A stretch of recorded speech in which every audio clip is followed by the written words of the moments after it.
He was the main confidant of the tyrant Dorothea Milaneo and the most beautiful man she knew. In noble circles, he was called the Golden-Eyed Angel, and everyone, whether men or women, wanted to say at least a few words with him. He was so magnificent.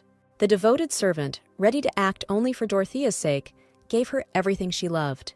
It was he who helped her get rid of Ray, and then killed Julia for her sake, and did this to everyone whom the Empress hated. He alone understood her feelings, and she thought that she had found only a faithful servant, although he so wanted to be in Theon's place. However, it is unlikely that he did all this just for her sake, because when Dorothea walked to the place of her execution, many people recognized Eden as innocent. He, like a snake, with the help of his tongue, was able to obtain amnesty by declaring that he was under the rule of a tyrant. Approaching closer, the princess thinks that in this life it is better for her to stay away from Eden. However, having looked more closely, she notices that the boy is crying bitterly. Dorothy is surprised, because this boy is completely different from the one she knew in a past life. Suddenly, it dawns on her that perhaps Eden also has a chance to live his life differently and not step on the path of evil. The princess comes closer to the boy. He notices her, looks at her in alarm and fear. Confused by the stranger's presence, Aiden jumps up and runs away, ignoring Dorothy's pleas to stop. Here it is necessary to tell a little about Eden, who was the illegitimate son of the Duke of Bronte. The Duke accepted him into the family, but until he came of age, the boy could not enter the academy and did not have the right to appear in high society. After meeting Eden, who finds himself in the same situation as her, Dorothy feels tired and decides to return home. As soon as rumors spread in Cerishion that the capital princess had arrived, all the famous families, in order to establish relationships with her, began to send letters to her with offers of a visit. Dorothea pays short visits. All the ladies around are fascinated by her beauty and comeliness. The princess quickly gets tired of everyone's attention and asks Stefan and Clara to take her away. Duchess Bronte, sitting nearby, invites Dorothea to visit them. Deciding that this is a great chance to meet Eden and put him on the righteous path, the princess happily agrees. And the very next day, the princess visits the Duke's castle, where she is met by the Bronte spouses. The princess is invited to a richly decorated table, but looking around, she does not see Eden anywhere. Dorothy asks the owners of the castle about their son, but they say that he is an epistemic, thinking that the princess meant George. She folds her hands under her chin, and with a serious expression on her face, declares her desire to see Eden. Having learned that the princess saw the boy on the beach, the couple whispered about something for a long time. They tell her that Eden is sick, but she stands her ground and insists on meeting him. Dorothea is led into the winter garden, where a boy sits among pots of flowers at a round coffee table. Hearing approaching steps, he turns around and carefully looks at the guest with his golden eyes. They look at each other in silence for a few seconds, and then Aiden smiles modestly at Dorothy. The boy stands up, greets the princess, and introduces himself to her, expressing his joy at her visit. The princess dismisses the escorts because she wants to be alone with Eden. The boy asks what brings Dorothy to these parts, pretending that he did not meet her a few days ago on the beach. Eden looks worriedly at the girl's thin arms. She claims that she is getting better and she likes living in this city. Dorothy studies the boy's every word and movement, but cannot understand whether he is sincerely kind to her or hiding his feelings. Remembering his habit of raising his eyebrows when lying, the princess watches his eyebrows closely. She compliments him, and he lowers his eyes in embarrassment, covering his face with his hand. Dorothy realizes that the Eden she knew before would not be embarrassed, but would behave defiantly. Suddenly, without expecting it, the boy says that he has never met anyone more beautiful than the princess. Now Dorothea realizes that she is confused, because what he says now may be flattery. Dorothea remembers how she used to always fall for his sweet speeches, and now, having decided that she will become his friend, she invites Eden to her castle.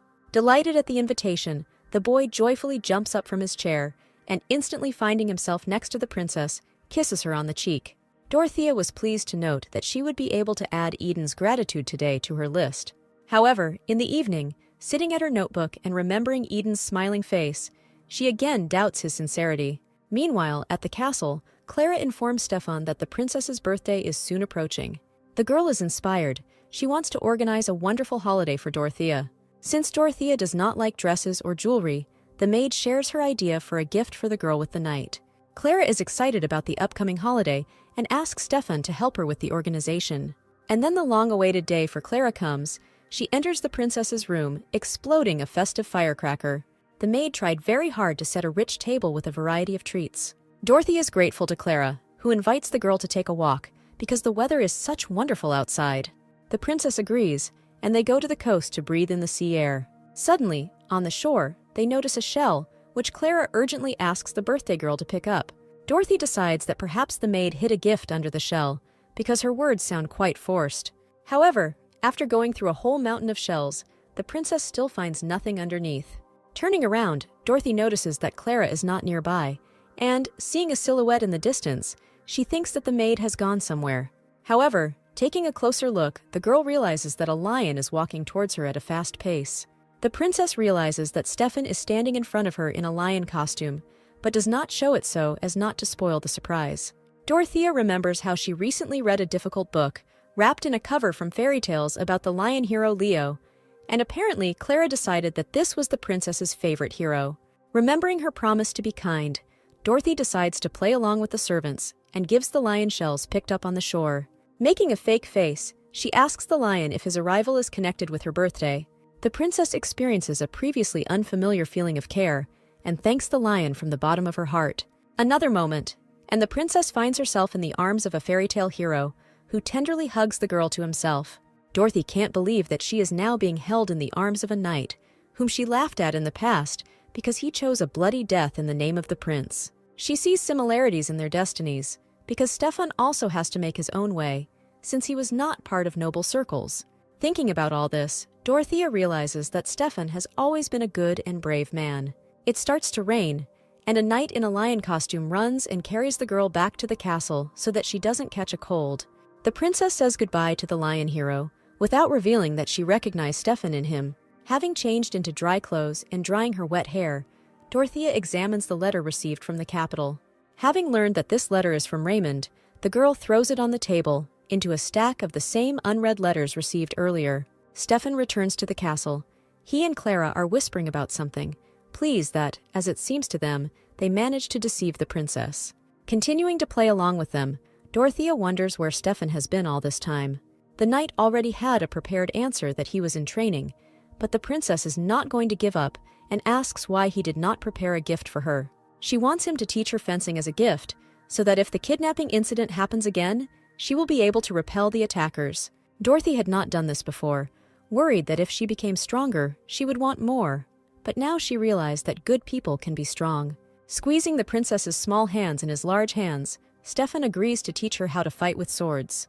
And now, a few months later, Dorothea is already confidently wielding a homemade wooden sword. The girl does not understand why Stefan does not allow her to fight with real swords, out of fear that she will get hurt, or out of envy that she is so good at it. On another day of grueling training, Dorothea is distracted by the sound of someone's approaching footsteps. Deciding that Stefan is sneaking around to attack from behind, the princess turns sharply and swings her sword. However, she stops in time, recognizing the newcomer as Eden, who is delighted with the girl's talent because he himself does not know how to fight. Dorothea recalls that in his previous life, Eden had never picked up a sword because he had many supporters who did it for him. The boy is glad that the princess has recovered, and stretching out his hand to her, wipes the sweat from her forehead with a handkerchief. The maids peeking out from behind the bushes watch with emotion the conversation of two little angels. Taking Dorothy's hand, Aiden reminds Dorothy that she invited him to visit the castle. He asks her to show him the estate, still holding the princess's hand. Thinking that her hands are probably sticky with sweat, Dorothy goes to the bathroom to wash her face. After taking a bath and changing clothes, she brings Eden to her room. The boy is impressed by the neatness of the princess's chambers. After looking around and rustling in his pockets, Eden pulls out the gift he brought and hands it to Dorothea. The boy unwraps the package, and Dorothy sees in front of her a magnificent gold necklace studded with rubies and diamonds. The princess understands that this is a very expensive gift, but after all, Eden is from the family of dukes and, apparently, can afford such a thing. Dorothy politely refuses such an expensive gift. She only wants sincerity from him.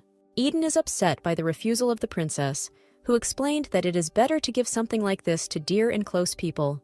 The boy admits that he was obviously too excited that someone approached him first, and Dorothea is again convinced of how skillfully he plays on people's feelings. Turning around, Eden notices letters from the imperial palace on the table and asks the princess about them. Having never opened the letters, Dorothy assumed that they were nothing but whining about how hard it was for Ray to study in epistemic school.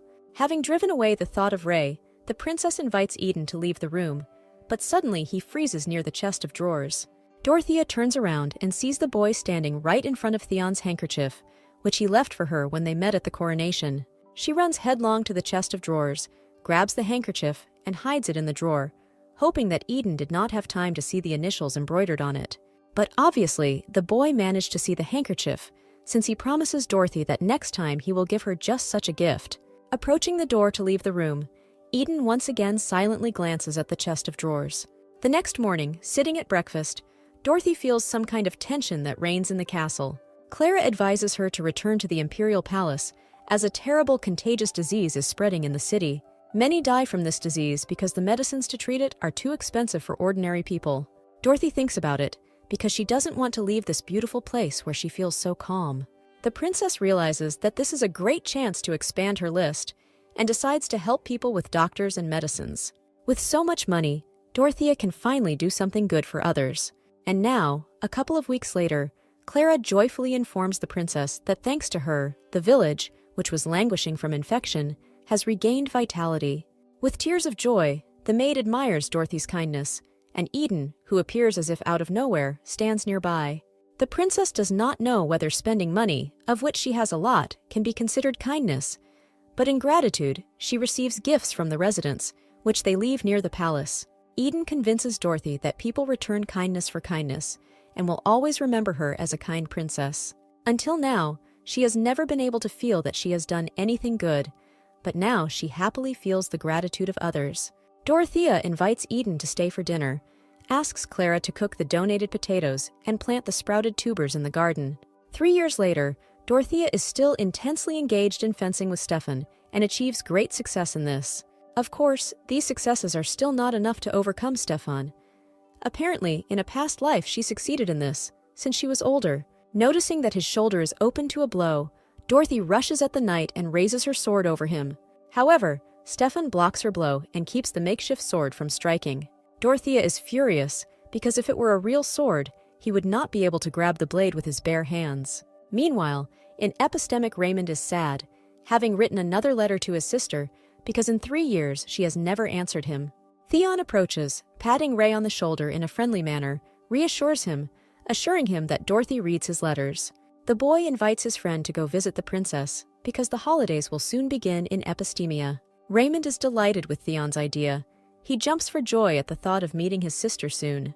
Dorothy keeps asking Stefan to let her fight with real swords. Clara, who had been waiting for them for dinner for a long time, examines with horror the knight's hands, covered with splinters. She takes the princess to take a bath and scolds her for being so engrossed in her fencing practice. The maid tells Dorothy that the locals still bring vegetables to the castle as a sign of gratitude. The princess looks out the window and notices a boy behind the bushes, who, leaving the bag, stealthily runs away from the garden. Dorothea thinks about catching him next time and inviting him to dinner. Letters arrive from the capital again. This time there are 2 of them at once, and the princess notices that one of them is not for her. She calls Stefan over because the letter from the knightly order is addressed to him. It informs about the promotion exam, thanks to which Stefan will have the opportunity to become a knight of the highest rank. This is good news, but it means that Stefan may soon leave Cerithian. Dorothy sees the exam as a great opportunity for the knight and asks him to show her the letter. It says that the exam date is set quite soon, so you need to go right this week. The letter also states that the imperial palace will no longer provide the princess with a personal knight for protection. Dorothea asks Clara not to worry, because they live in a quiet place, and besides, Stefan taught her fencing. Clara leaves, and Dorothy praises Stefan, noting that this is a great chance for him to get promoted, because by staying with her, he is standing still. The princess wants to organize a decent send-off for him and asks him to stay until the day after tomorrow. The knight gets down on one knee in front of the girl, and she repeats her request to stay longer. Stefan takes the princess's hands in his, and after a short silence, tells her that he is her personal knight. He considers it his mission and duty to be there and protect her. Dorothy is touched, but she does not understand why she is surrounded by such fools who refuse benefits and act at a loss. However, Stefan doesn't think he can look like a fool just because he does a job he enjoys. Dorothea looks at him and remembers that he behaved the same way before her rebirth, protecting Ray even when it became obvious that he had lost. Thinking that Stefan has always been a person who makes stupid choices, the girl throws herself on his neck. She hugs her knight tightly, mentally thanking him for the choice that no one else